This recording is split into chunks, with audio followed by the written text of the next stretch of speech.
Pawn Stars have been airing on the History Channel for quite some time now. A lot of us love the show and the people in it.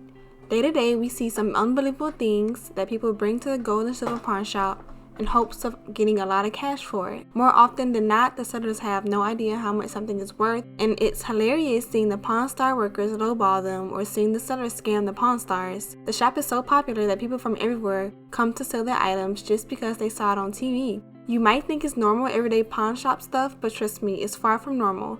In today's video, we're going to talk about some of the craziest moments on Pawn Stars. But before we do, make sure you subscribe to our channel. Winning a Grammy is a huge professional and artistic accomplishment for all involved in the music industry, and a award of the caliber is culturally significant and monetarily valuable.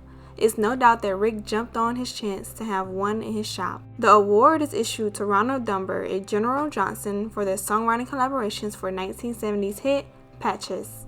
The award was sold to lighthearted Rick, who got a kick out of the seller's sense of humor. At least someone was able to negotiate with the grant. I feel bad already. $3,000. 2,200. 25. 23. 25. 23. We're at 25. 23. 50. 23.50. All right. The seller walked out the door with $2,350, and we assumed it would sell for much more than that to a music lover. Next, we have dinosaur eggs. You would think these ancient natural artifacts would reel in more than a few $100 bills. Not, so the seller arrived to the shop with an initial proposal of $20,000. Corey called in an expert who confirmed that dinosaur eggs simply sell for $300 to $600 per egg. The value of these eggs is nowhere near what they were in the early years.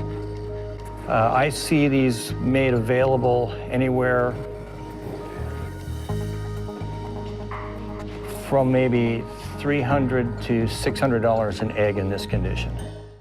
What is the reason for the lowballing? Well, there are thousands of things available on the market. The value was much higher at the turn of the 20th century when archaeologists' methods were less evolved. These days, so many eggs have been found that they are no longer considered rare. Next, we have a civil rights movement potato. This obviously simulated transaction featured the late rapper Sean Price haggling with Chum Lee over a spud. Sean Price was relatively well known in underground hip hop scene in the 90s and early 2000s. He was part of the duo Helter Skelter and a member of the Boot Camp Clique. Whenever you see a B-list celebrity on Pawn Stars, be warned, it's probably a fake transaction. According to Price, the potato dated back to the 1960s. The potato, as the tale goes, was thrown at Martin Luther King Jr. during the March on Washington in 1963. The tater, which exhibited a smiley face, apparently battle wounds from the toss, was passed down from Price's uncle. Price confidently requested $100,000 for potato, and Chum Lee counter-offered $2, and a deal was made.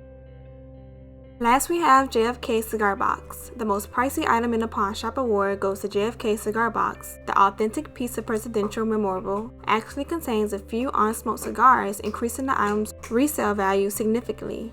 JFK absolutely loved his cigars. And to actually have a cigar box that sat on his desk in the Oval Office is just one of those things I can only dream about.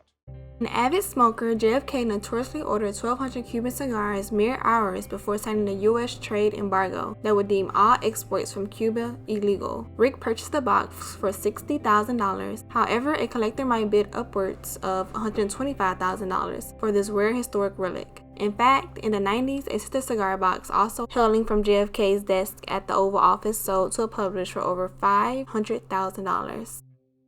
So that's all we have for today's video, guys. Thank you for watching. Hope you enjoyed it, and I'll see y'all next time.